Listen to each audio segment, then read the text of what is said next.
Começar aqui do versículo número 10. Nós já vamos ministrar a palavra, querido. Depois nós estaremos ceando. Quero louvar a Deus pela sua vida, você que está aqui, você que está aí nos acompanhando da sua casa. Que Deus te abençoe, te dê graça, te dê sabedoria. E que nós nunca venhamos abrir mão desse privilégio que nós temos de ouvirmos a palavra de Deus, né? Nem que seja de casa, como hoje nós temos essa tecnologia que tem ajudado muito, ou mesmo vindo na igreja. Como é importante a gente estar se alimentando da palavra. É impressionante como as pessoas abrem mão do que é essencial. As pessoas muitas das vezes ela não abrem mão de coisas que não são essenciais e abrem mão do que é essencial, que é estar se alimentando espiritualmente, ouvindo a palavra de Deus. Atos 27, versículo 10 diz assim: Senhores, vejo que a nossa viagem será desastrosa e acarretará grande prejuízo para o navio, para a carga e também para a nossa vida. Mas o centurião, em vez de ouvir o que Paulo falava, seguiu o conselho do piloto e do dono do navio. Agora vamos lá para o versículo 18, para ganharmos tempo aqui. Versículo 18 diz assim: No dia seguinte, sendo violentamente castigado pela tempestade, começaram a lançar fora a carga. No terceiro dia, lançaram fora com as próprias mãos a armação do navio, não aparecendo nem sol, nem estrelas por muitos dias. O centurião abateu-se sobre...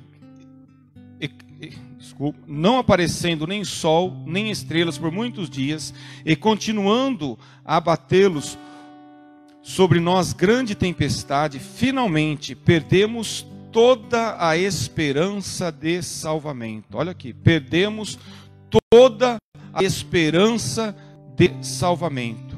Versículo 21.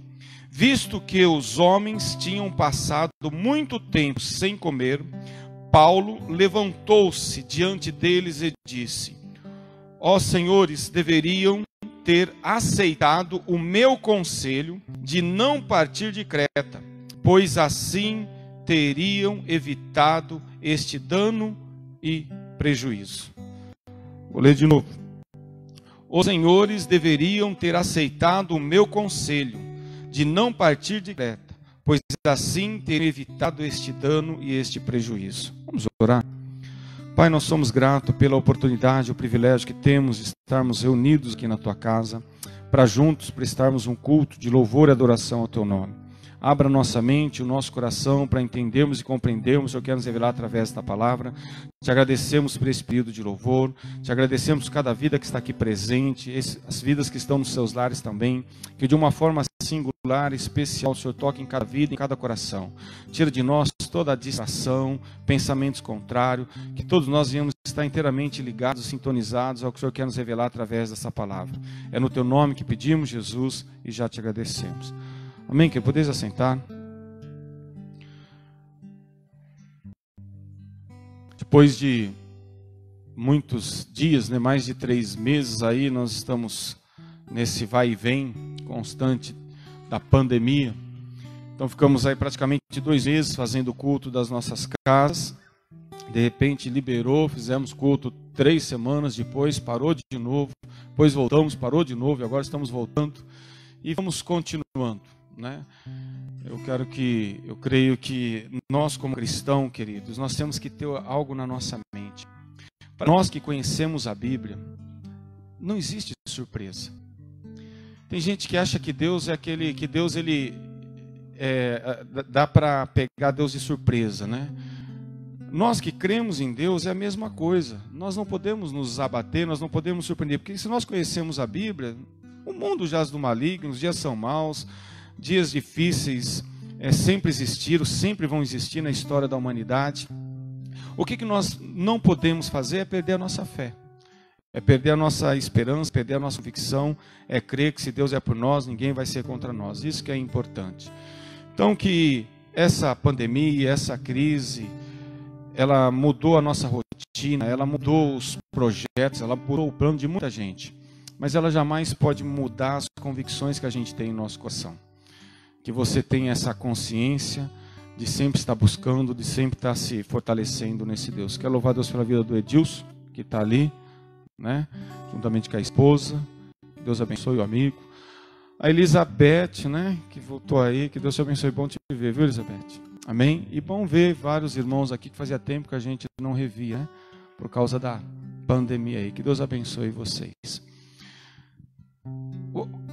Nós lemos um texto que fala do apóstolo Paulo, quando ele foi preso. Ele foi preso e por inveja, por ciúme. Olha que coisa interessante. Paulo não matou, Paulo não roubou, Paulo não extorquiu. Paulo foi preso por causa do evangelho, por causa da inveja, por causa dos falsos irmãos, por causa da religião que perseguiu um cara que teve a clareza em entender o evangelho. Coisa que muitos que estavam ali, que eram sacerdotes, que eram pessoas que tinham um conhecimento teórico muito grande, mas não tinha parte espiritual, e perseguindo Paulo, eles conseguiram fazer com que Paulo fosse preso. E Paulo, para não ser condenado, ele apelou para Roma. Paulo, ele tinha dupla nacionalidade. Ele tinha nacionalidade de judeu e de romano. Então ele pôde apelar para Roma. E agora Paulo, ele vai para Roma. E pegam ele, colocam ele no navio, porque naquela época os meios de transporte eram todos assim, né? Era navio, não era avião, né? Como nós temos hoje, automóveis. E agora Paulo, ele está sendo conduzido para Roma. Nós temos que entender que é uma viagem que vai levar meses. E quando eles montam naquele navio e eles partem para Roma, as coisas não fluem como o piloto gostaria que fluísse. E agora eles têm algumas adversidades no caminho. Eles têm vento fraco, eles têm vento forte, eles têm... Os barcos naquela época, eles não eram a motor. Então eles eram conduzidos pelas correntes marítimas e pelo vento. E eles tiveram muitas adversidades.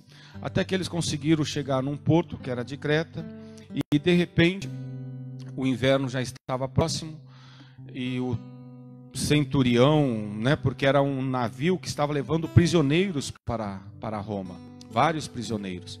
E aí o centurião, que era o comandante, dali ele querendo continuar a viagem, ele falou, ó, vamos partir.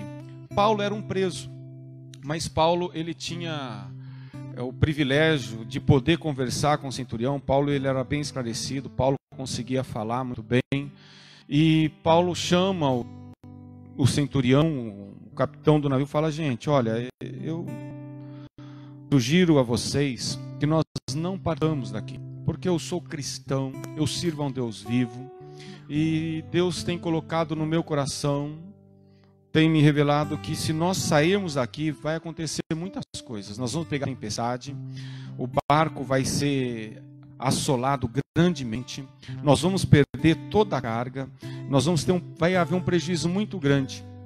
E Paulo falou aqui para o centurião que estava comandando a missão. Aí o centurião foi lá e falou com o rapaz que estava pilotando o navio, com o dono do navio, falou, não, eu tenho experiência, deixa comigo, vamos embora, vamos partir daqui. E aí eles resolvem ir, e eles vão. Só que numa certa altura, como Paulo havia falado, vem uma tempestade, e começa a assolar grandemente o navio.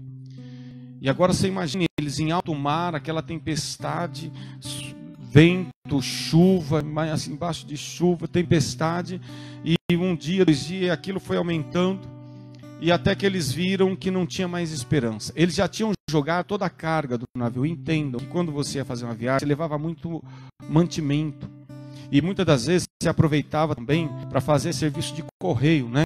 Você estava numa cidade, você estava indo para outra, num país, indo para outro, então você já enchia o navio com muitas mercadorias para levar para aquela outra nação. E o navio tinha muitas coisas. O navio tinha só pessoas, 276, entre prisioneiros e tripulação, né? Entre soldados, tripulação e prisioneiros. 276 pessoas, fora as mercadorias. E agora eles começam a aliviar o peso do navio. E aí eles vão jogando todo o mantimento, toda a carga, eles vão jogando em alto mar para ver se alivia o navio. mas a tempestade não para. A tempestade, ela continua assolando, assolando. E já fazia algum tempo que eles não viam sol e nem lua. Preste atenção, querido. Eram 24 horas por dia debaixo de tempestade. Eles não conseguiam ver o sol. Aqui na frente nós vamos ver que o tempo que eles ficaram foi mais de 14 dias no meio desse alvoroço, dessa angústia tremenda, ao ponto de eles mesmos entenderem que agora não tinha mais o que fazer. Tudo que estava no alcance deles, eles fizeram. Tudo que a experiência de marinheiros poderia trazer para eles, eles colocaram em prática. Eles aliviaram a carga do navio, eles abaixaram o leme, eles jogaram âncora, eles fizeram tudo. E nada deu certo, ao ponto, como diz aqui, que eles perderam toda a esperança de salvamento. Como se diz, vamos morrer, não tem mais o que fazer, acabou, vamos morrer. O que seria isso? O fim de tudo. A vida deles estava acabando ali, eles não tinham mais esperança, eles sabiam que não tinham como sair daquela situação. E aí é onde Paulo se levanta diante deles. Olha aí, Paulo é um preso, no meio de soldados romanos, no meio de centurião, no meio do navio.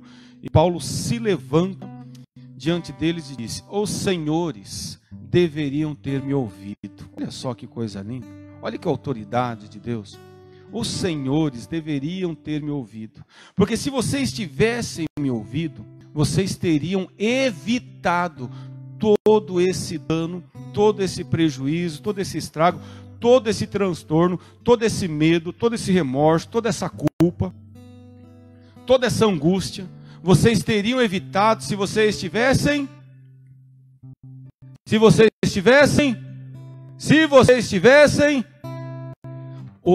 gente burra essa daqui, né? Graças a Deus que nós não somos igual a eles. Nós não somos desses que não ouve conselho. Nós não somos desse que não ouve pai, que não ouve mãe, que não ouve pastor, que não ouve Deus. Nós seguimos tudo à risca, né? Por isso que nós não temos sofrimentos. Por isso que nós não nos angustiamos. Por isso que nós não estamos deprimidos. Porque nós sempre fazemos o que Deus nos orienta a fazer. Ah, querido, um dia vai ser assim, mas por enquanto ainda não. Agora, vamos deixar esse pessoal de lado. Essa história aqui aconteceu há mais de 2000 anos. Toda a Bíblia, querido, ela é um privilégio para nós. Porque como Paulo escreve em 1 Coríntios capítulo 10, as coisas que nos foram escritas foi para que nós tirássemos proveito delas e não caíssemos nos mesmos erros como aquele povo caiu. Mas é impressionante como nós temos essa mania de pagar para ver. Nós somos, por mais que as pessoas falem para nós, não faça isso. É aquela coisa que eu sei que nenhuma mulher aqui já passou por isso. Aquele marido que está indo por um caminho, ele está perdido, a mulher fala assim, bem, acho que não é por aqui não. E tem uma placa enorme, 10 metros na frente dele, falando rua sem saída. E a esposa fala, bem, está falando que é rua sem saída. Ah não, deve ter saída sim. Né? Eu sei que aqui não acontece isso. Nunca aconteceu isso, porque aqui não tem marido teimoso, né? Não existe homem teimoso. Aí chega no final, a rua não tem saída, a mulher olha assim, fica até quieta, né? Dá aquele sorrisinho maléfico do lado assim. Eu falei, né? Aí ele tem que virar o carro e voltar. Porque nós temos essa mania de pagar para ver. Parece que por mais que as pessoas tentem nos ajudar, por mais que as pessoas que nos amam tentem mostrar o caminho, tentem nos auxiliar, a gente não quer ouvir. Isso acontece muito na adolescência e juventude de hoje. Você vai falar com eles, sabe o que eles falam? Ah, vocês são uma geração atrasada. Como se nós nunca tivéssemos sido jovens. Quer dizer, eu ainda sou, a maioria aqui não, né? Estou vendo aqui, o Edson é mais jovem, o Edilson não é mais, o Daniel já está lá no final da vida também, né? A gente percebe. Mas eu ainda sou jovem. Querido, mas entendam uma coisa. Por que nós temos que ser assim? Por que a gente tem que quebrar a cara?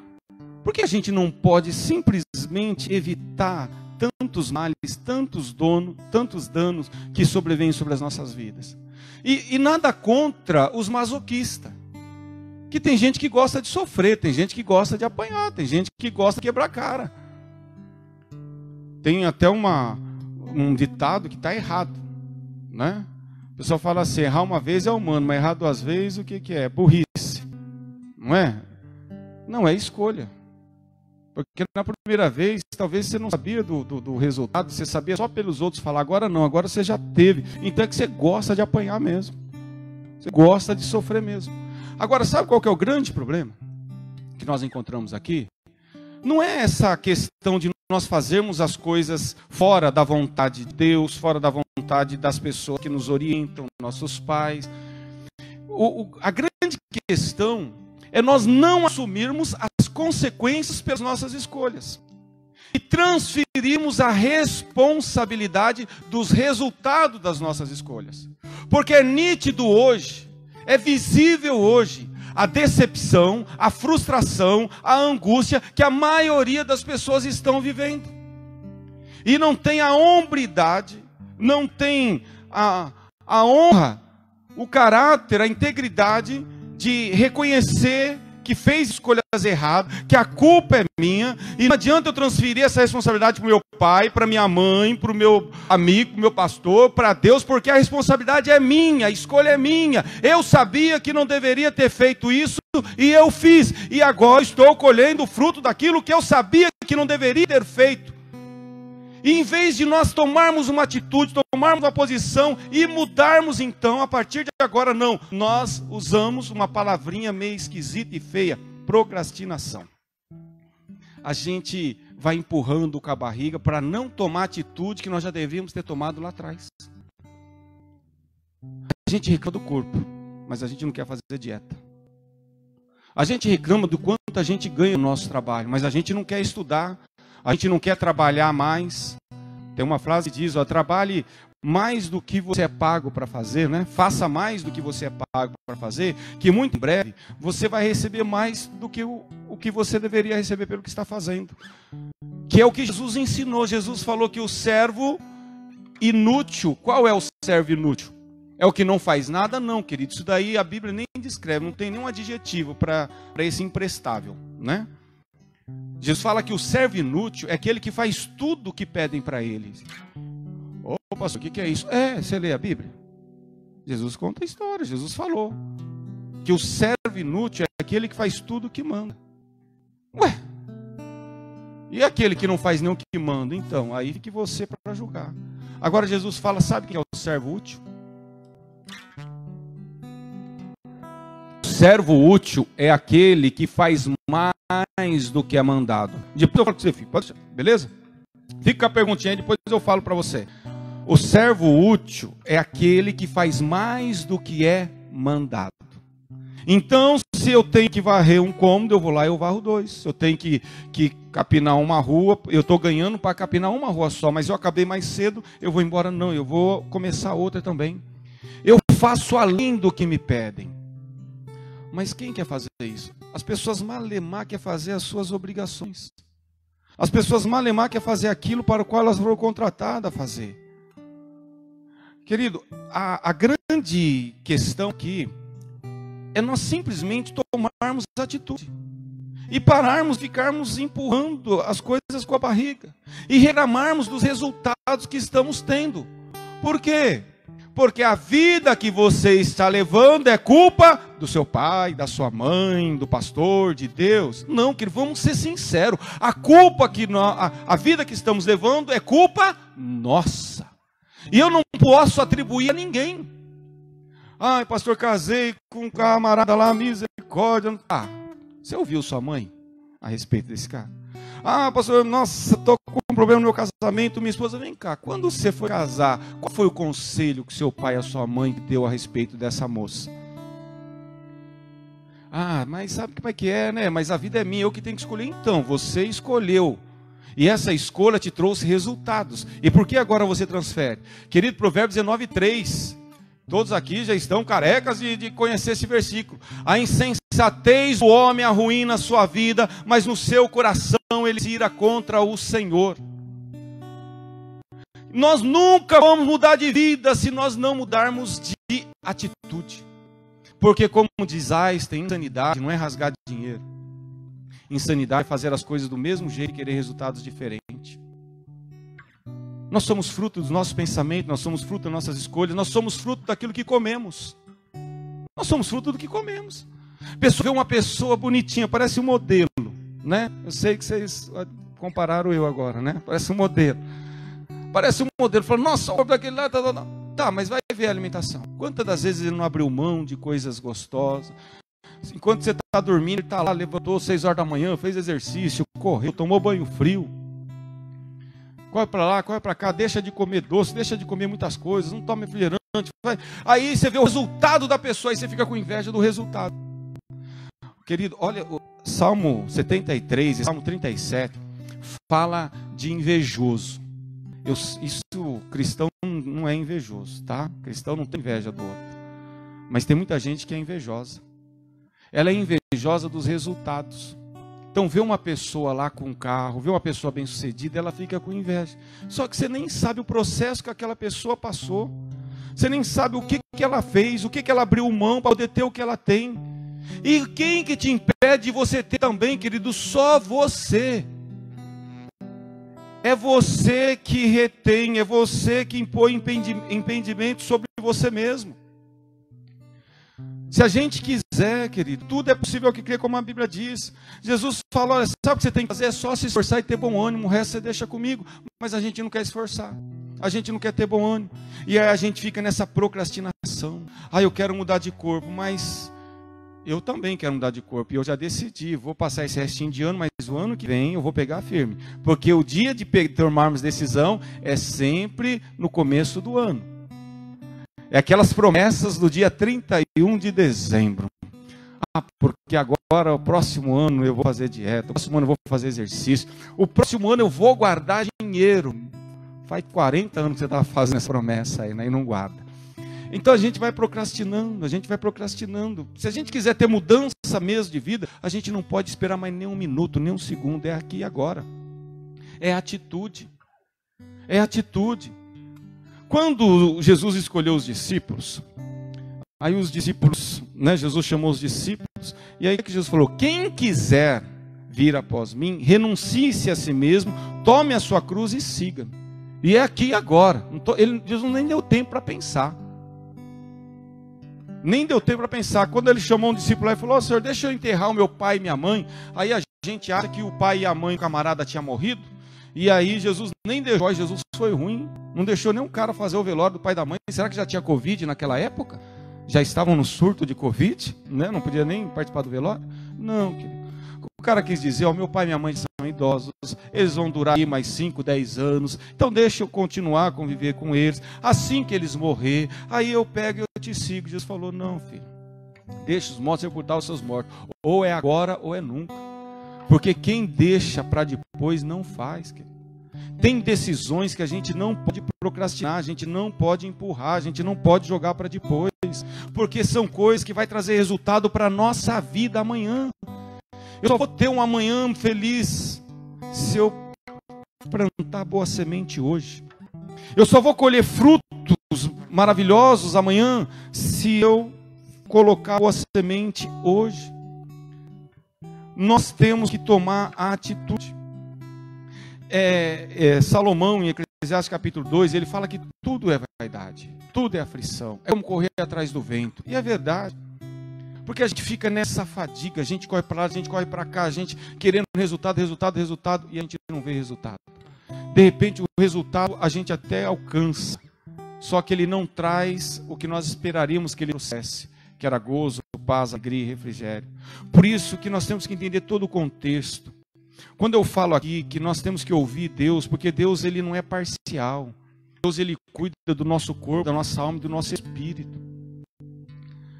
Deus ele quer que nós tenhamos vida e vida com abundância. Ele não quer simplesmente que tenhamos vida, ele quer que nós tenhamos vida e a tenhamos com abundância. Agora temos que parar de ficarmos delegando responsabilidade que é nossa. É impressionante hoje como é nítido os pais reclamarem dos filhos. Mas até onde eu sei, os filhos são reflexos dos pais. Não é a escola que forma o filho. Não é a rua que forma o filho. Não é os amigos que formam o filho, é o pai e a mãe. Mas é porque nós não queremos ter tempo. Nós não queremos a mão. É muito mais cômodo a gente assistir ao futebol, ficar na frente da televisão, do que ficar brincando com o filho. Ficar brincando com a filha. Do que dar uma volta no parque. Do que andar discreto. Do que ter momento junto. Porque o maior presente que a gente dá para os nossos filhos são tempo. É fácil nós cobrarmos nosso filho para eles terem caráter, para eles serem justos, para eles serem íntegros, para eles não mentirem, para eles não falarem palavrão, para eles fazer ajudar na casa. É fácil nós falarmos, mas nós fazemos. Filhos não aprendem com o que a gente fala, filhos aprendem com o que eles veem. E não estou aqui querendo dar lição de mal de ninguém, porque eu também não sou perfeito. Mas o que eu não posso, querido, é depois que eu começo a colher o resultado das minhas más escolhas, depois que eu começo a colher o resultado por não ter obedecido o que a Bíblia me orientou, não seguir o que Jesus falou, o que eu não posso é transferir essa responsabilidade. É agir como se o que está acontecendo não fosse culpa minha. Culpa é de quem? Da Dilma, mas ela já saiu, vi. Não adianta ficar. A gente parece que depende de governo, a gente não depende de governo. Ah, mas se o governo não vai, trabalha, quem acorda cedo, quem trabalha, quem faz a sua parte, ele tem resultado. Por quê? Porque a vida, apesar de muitos achar que ela não é justa, Deus instituiu essa lei da semeadura. Tudo que o homem semear, isso também ele vai colher. Agora, o que nós temos que fazer então? Nós temos que parar de achar que nós sabemos. Nós temos que parar de achar que somos autossuficientes. O próprio Cristo, lá no Evangelho de São João, ele diz: sem mim nada vocês podem fazer. João capítulo 15, o que ele diz? Eu sou a videira verdadeira e meu pai é o lavrador. Toda vara que está em mim, ela dá fruto. Mas nós não queremos estar nele. Como se nós não estivéssemos nele, ele estaria perdendo. Tem gente que é capaz de falar: nossa, eu tenho uma dó de Deus, porque eu desviado, eu estou longe da igreja, e Deus deve estar sofrendo tanto. Querido, quem perdendo é você. De ter a seiva, de ter a fonte inesgotável de recursos, de poder ser alimentado. E pelo contrário, você está sendo poluído com os manjares, os prazeres aí de Satanás.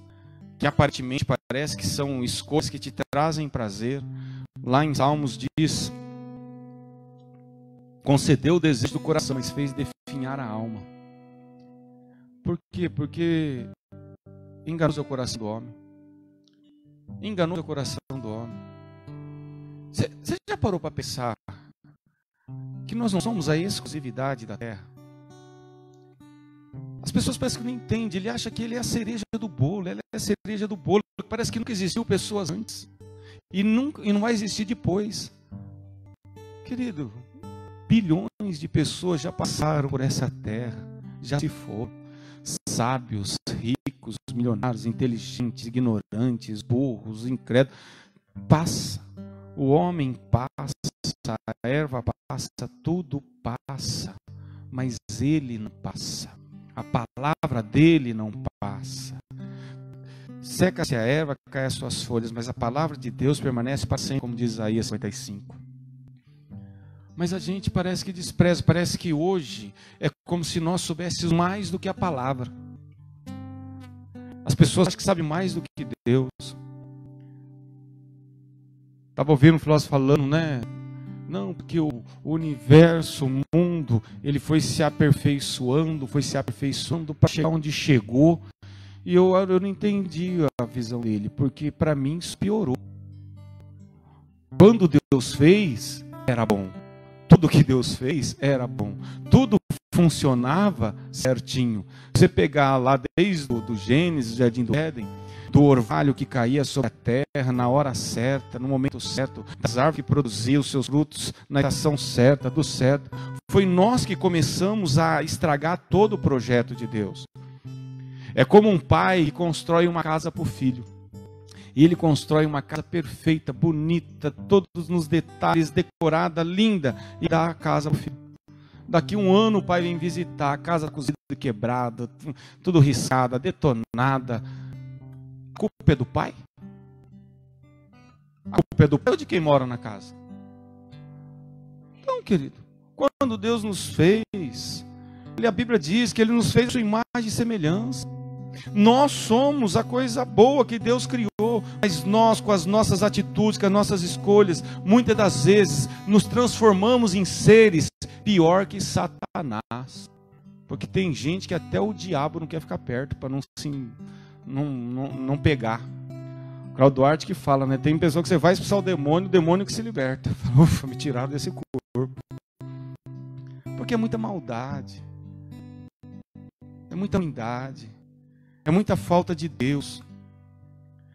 Agora, olha como a história se repete. Isso aqui aconteceu há 2000 anos atrás. Um homem de Deus chamado apóstolo Paulo, que foi orientado pelo Espírito Santo, porque ele fala, o anjo de Deus, de quem eu sou e a quem eu sirvo, esteve comigo e falou isso, mas ninguém quis dar ouvido.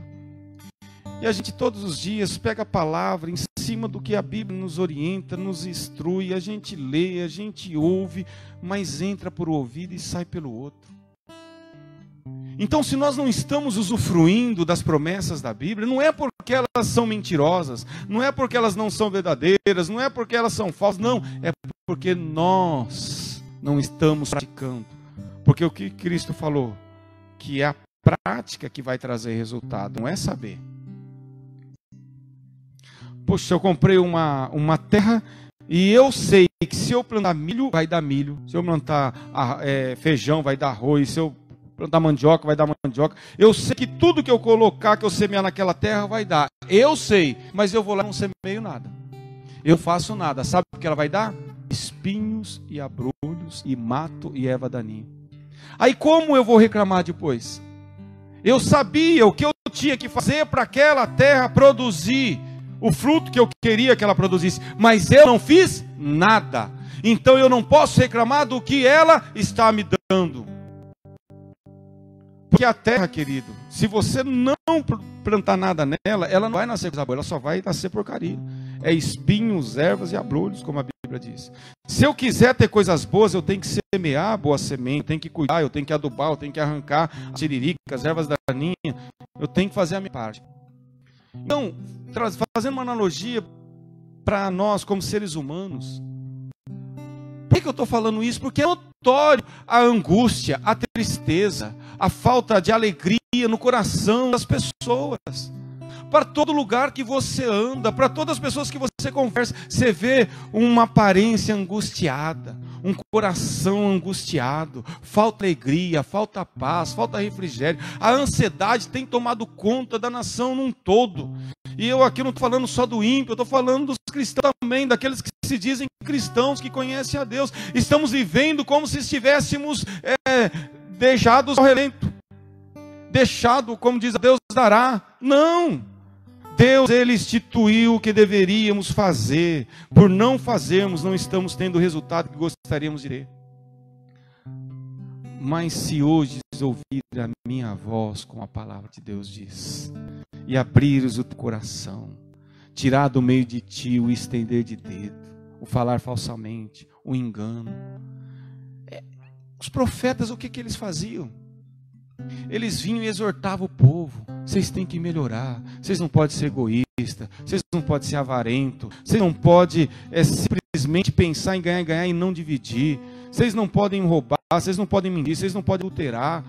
Vocês não podem adorar outros deuses, porque só tem Deus. Essa era a missão dos profetas. Hoje os profetas não querem falar mais isso. Eles querem ludibriar, eles querem enganar. E eles querem que nós preenchemos esse vazio do tamanho do buraco negro que o ser humano está tendo, e aí eles ficam com o consumismo. Você tem que ter o carro, você tem que ter a casa, você tem que ter o emprego, você tem que ser patrão, você tem que ser... Como se isso, querido, fosse o suficiente para nos dar a alegria que está faltando. Nós vamos ver pessoas que têm isso e também não têm alegria. Pode ter isso? Pode, mas o bom de ter isso com alegria, porque se for para ter bens e não ter alegria, não adianta nada. Então não é melhor ter bens e ter alegria junto? Agora o duro, porque pelo menos se você tem o bem e não tem alegria, você tem uma coisa. Agora o duro quando você não tem nem o bem nem a alegria, aí você está na roça, você tem a pobreza e a desgraça e a tristeza na sua vida ainda. Então, querido, vamos simplesmente reconhecer a nossa pequenez. Vamos parar com essa mania de achar que se eu tiver 2 empregos, se eu fizer isso, se eu tiver 3 casas de aluguel, se eu comprar o 4º carro, se eu fizer isso, se eu fizer aquilo, eu vou... Não, preste atenção, primeira coisa, atenta ao que a Bíblia te orienta. A primeira situação que nós temos que entender é a nossa total dependência de Deus. O apóstolo Paulo diz, porque dele, por ele, para ele são todas as coisas, glória pois a ele.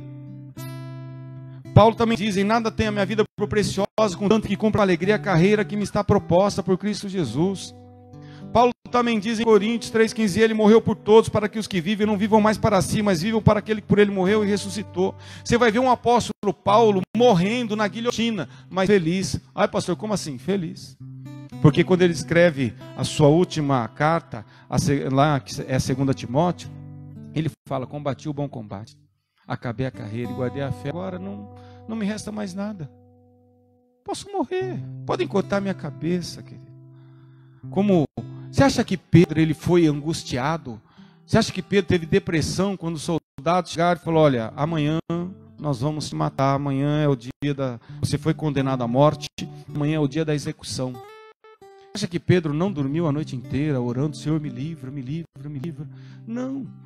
A Bíblia diz que os soldados foram lá, pegaram ele e ele começaram a conduzi-lo para ser crucificado. Aí Pedro pede para falar. Qual que é a palavra de Pedro? Ele vai pedir, ele vai negar Cristo, ele vai falar que está triste, ele vai falar que não vai mais falar de Jesus, ele quer mudar, ele vai desabafar, ele vai chorar, ele vai gritar. Sabe o que Pedro fala? Por favor, vocês não fazem um favorzinho para mim? Vocês vão me crucificar? Me crucifica de cabeça para baixo, porque eu não sou digno de morrer igual ao meu mestre. Querido, isso é ser livre, isso é ser salvo, isso realmente é ser liberto, é não ter nada que te prende, nem a morte. Agora nós somos presos por carro, por casa, por dinheiro, por emprego, por amigos, por status, por roupa, por calçado, por vaga de supermercado. Você vai com o carro passa na sua frente e já fica bravo. Você já fica angustiado, você já entra no mercado bufando. Olha, tudo tira a nossa paz. Sabe por quê? Porque está faltando, é o Filho da paz ser Senhor nosso, não o nosso servo. Porque o Jesus que falam hoje é o Jesus servo. Jesus, eu quero isso. Aí Jesus vem correndo, pois não. Limpa meu sapato. Jesus, o que você quer? Eu quero um copo com água. Aí Jesus traz um copo. Jesus, agora eu quero um carro novo. Jesus corre e traz um carro novo. Jesus, eu quero uma namorada bonita. Aí vai lá e traz uma namorada. Jesus, eu quero um namorado. Aí traz namorado. Jesus, eu quero um emprego. Jesus traz um emprego. Jesus, eu quero uma casa. Traz uma casa. Queria falar uma coisa para você. Não é salvo. Você é servo. Ele é Senhor. Você já viu aquele ditadinho assim, que é básico para quem é inteligente, entende rapidinho. Manda quem pode e obedece. Tá, então só obedeça o que Cristo mandar você fazer. Agora olha como que nós não queremos ser servo. Nós queremos que Ele nos sirva, porque nós estamos sempre dispostos a pedir, mas não estamos dispostos a obedecer. Porque nós sempre estamos pedindo dinheiro, carro, bens materiais, emprego, para Ele nos livrar dos problemas, das dificuldades, das lutas, a gente sempre indo. Agora quando Ele pede para nós, a gente fala, não dá. Sabe por quê? Porque a gente acha que é difícil. Porque realmente é. Foi Ele que falou, você tem que perdoar. E como perdoar quem nos ofende? Como perdoar quem nos prejudica? Como perdoar alguém que realmente nos fez o mal? Querido, eu não sei como, eu estou falando uma coisa. Ele é Senhor e você é servo. Obedeça. Obedeça. Por quê? Porque Ele vai ganhar com isso? Não, é você que vai ganhar. A bênção de Deus está na nossa obediência. Eu já dei seminário aqui na igreja a respeito disso. Isso tudo nem se fala. Vale mais uma grama de obediência do que 1 tonelada de oração. Quando eu obedeço, querido, eu acabo com todas as armas do diabo. O diabo vence a pessoa que ora, mas não vence a pessoa que obedece. Então vamos parar de ficar transferindo os resultados que estamos tendo, porque a gente culpa o governo, A gente culpa o pai, a gente culpa a mãe, a gente culpa o patrão, a gente culpa a igreja, a gente culpa a Deus, mas o único culpado somos nós mesmos. A vida que estamos levando, a culpa é nossa. Coloque Deus no lugar dele e você no seu lugar. Sabe por quê? Eu tenho aprendido isso, querido, olha, de uma forma tremenda. Eu não sei o que é melhor para mim. Na nossa cabeça, a gente não conseguiu, a gente acha que é o melhor, mas a gente não sabe o que é melhor. Quantas coisas que você achou que seria bom para você, aquele emprego, você saiu de um e falou, não, esse emprego vai ser o bom, esse vai ser o bom. Quando passou 3 meses, você fala assim, puxa, que burrada que eu fiz. Eu era feliz. Uma das frases que a gente ouve muito, né, em todas, eu era feliz e não sabia. Está casado com a mulher lá, está lá, não, tem que trocar e troca. Ai, meu Deus do céu, troquei. Tudo no carro, a gente vai lá e está com o carro, vai lá e compra o outro, aí depois que a gente passa 3 meses, nossa, por que eu fiz isso? Eu achei. Então, o que eu faço hoje? Eu passo tudo pelo crivo de Cristo, de Deus, como Jesus ensinou na oração do Pai Nosso. Seja feita a tua vontade. Ó, Senhor, eu quero isso, mas seja feito a tua vontade, não a minha. Quantos de nós temos essa maturidade? Para orarmos diante de Deus, para clamarmos diante de Deus, para pedirmos o que nós estivermos querendo. Pode pedir, pode falar, Senhor, eu queria uma bicicleta nova, Senhor, eu queria uma boneca nova, Senhor. Pode falar o que você quiser, querido, não tem problema. Agora sempre fala assim, Senhor, que não seja feita a minha, mas a tua vontade. Porque a vontade de Deus, ela é perfeita, boa e agradável. É a vontade de Deus que é o melhor para nós, não é a minha vontade. Eu acho que aquilo seria bom para mim, só que passa um tempo, como eu já falei aqui para vocês várias vezes, o livro do Philip Yancey, que o título fala assim, Senhor, obrigado pelas minhas orações não atendidas. Imagine se Deus tivesse ouvido todas as suas orações, feito tudo o que você pediu. Como que você não estaria agora? Eu estaria bem? Não, querido, pelo contrário, você poderia estar muito pior do que você está hoje. Então, passa um tempo, você fala assim, Senhor, obrigado, porque se tivesse acontecido aquilo, agora eu estaria enrolado. Então, Senhor, faz a sua vontade. É por isso que a Bíblia diz, para nós não andarmos ansiosos. Jesus lá em Mateus, ele fala, não andeis ansiosos por coisa alguma. O apóstolo Paulo, ele fala, lançar sobre o Senhor toda a vossa ansiedade, porque Ele tem cuidado de vós. É eu entender, eu compreender que Deus me ama e cuida de mim, e não importa onde eu esteja, não importa o que esteja acontecendo, se eu creio nele, querido. Romanos 8:28, todas as coisas cooperam para o bem daqueles que amam a Deus, e ponto. Preste atenção, tudo aquilo que você achou que era ruim na sua vida, e veja se isso não fez algo bom em você.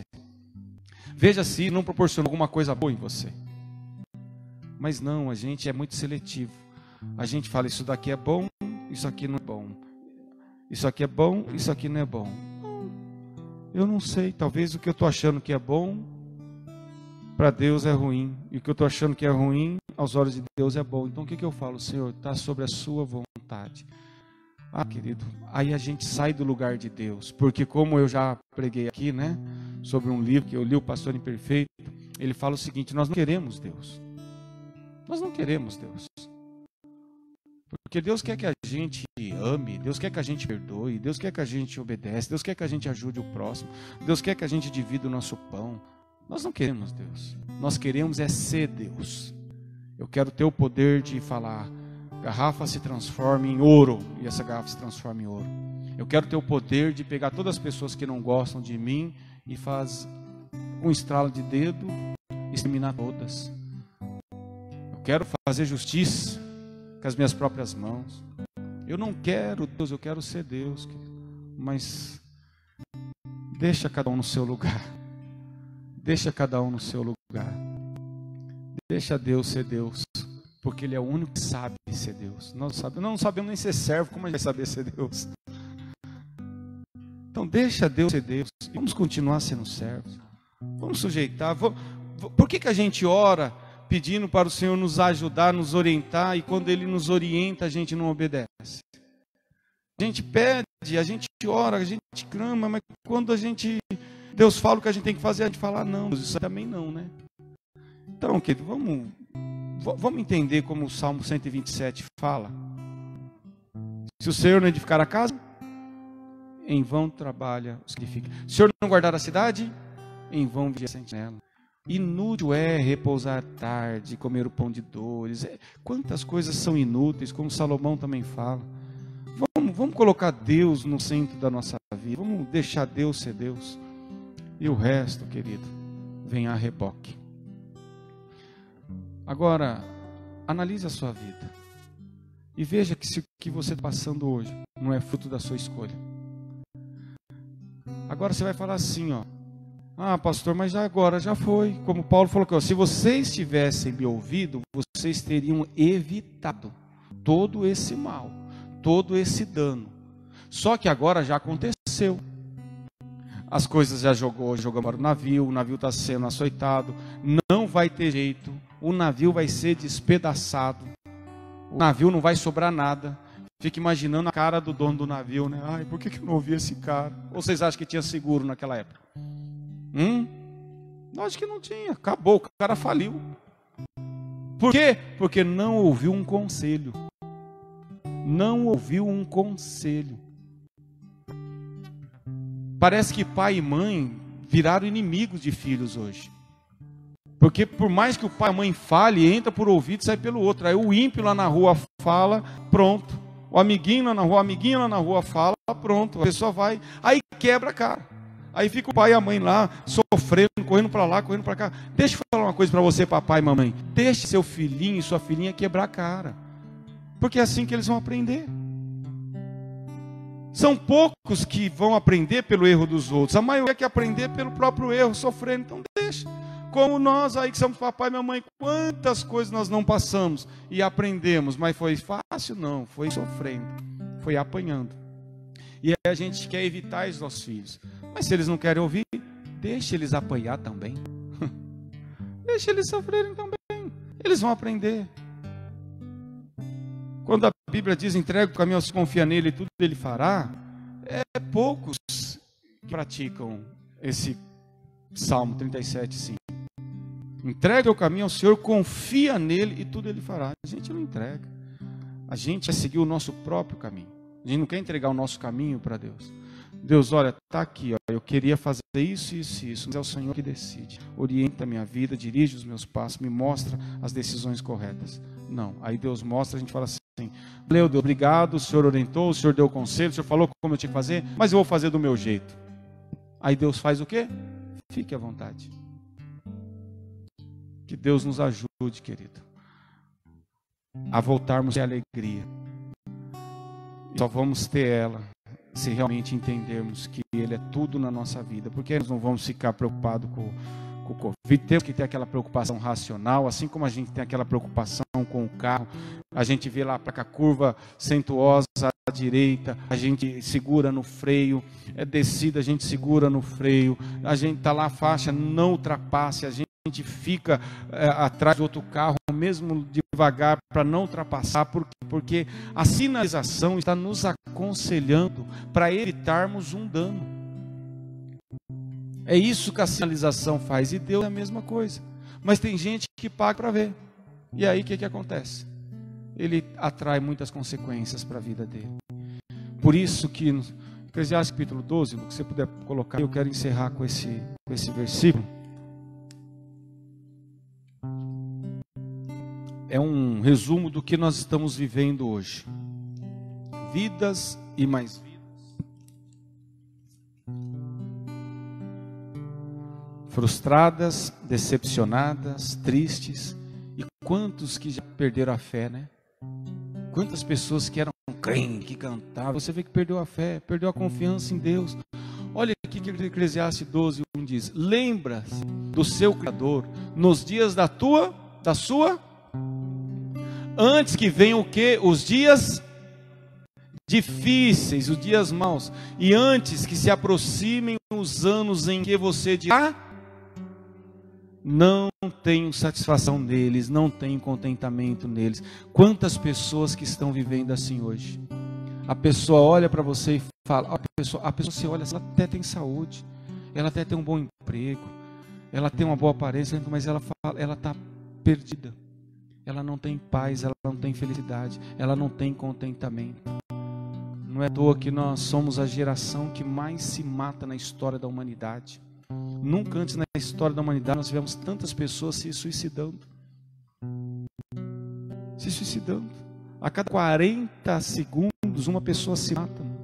A cada 4 segundos uma pessoa tenta se matar. Por quê? Porque não tem contentamento. Chegou o dia difícil. Por quê? Porque não ouviu a palavra do Senhor lá atrás. Porque nós somos fruto de nossas escolhas. E eu assumo para vocês aqui que com 45 anos eu não sei o que é bom para mim, só Ele sabe. E é por isso que tudo eu peço para Ele. Tudo que eu vou fazer. Tudo. Tem coisa que eu vou fazer que eu acho que é bom para mim. Mas aí eu vou falar com Deus e Ele fala, não faz. E tem coisa que eu vou fazer que eu acho que é ruim para mim, que eu vou perder. Mas aí Deus fala, faz.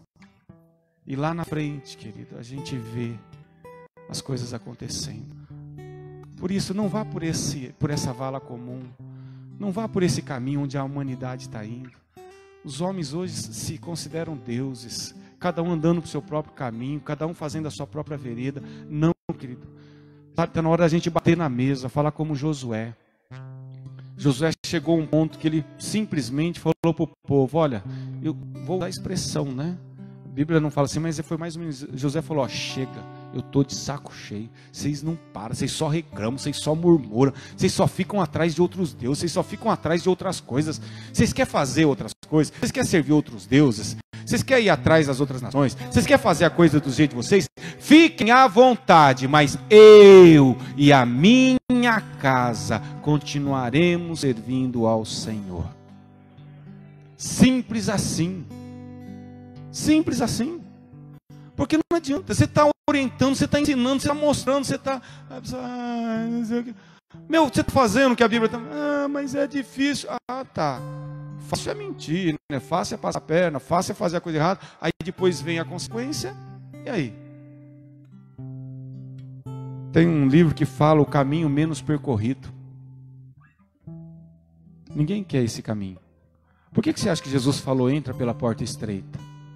Porque larga é a porta, espaçoso o caminho que conduz à perdição, e muitos são que vão por ele. Mas porque estreita é a porta, apertado o caminho que conduz à salvação, poucos são que entram por ele. Que está na hora de nós voltarmos a ter paz, está na hora de nós voltarmos a ter alegria, está na hora de nós termos satisfação na esposa, nos filhos, na casa. Porque hoje o pai e a mãe não conseguem mais conviver com o filho, com a filha. Nós estamos nessa pandemia que aumentou drasticamente o número de divórcios, porque o marido não consegue conviver com a esposa não consegue conviver com o marido.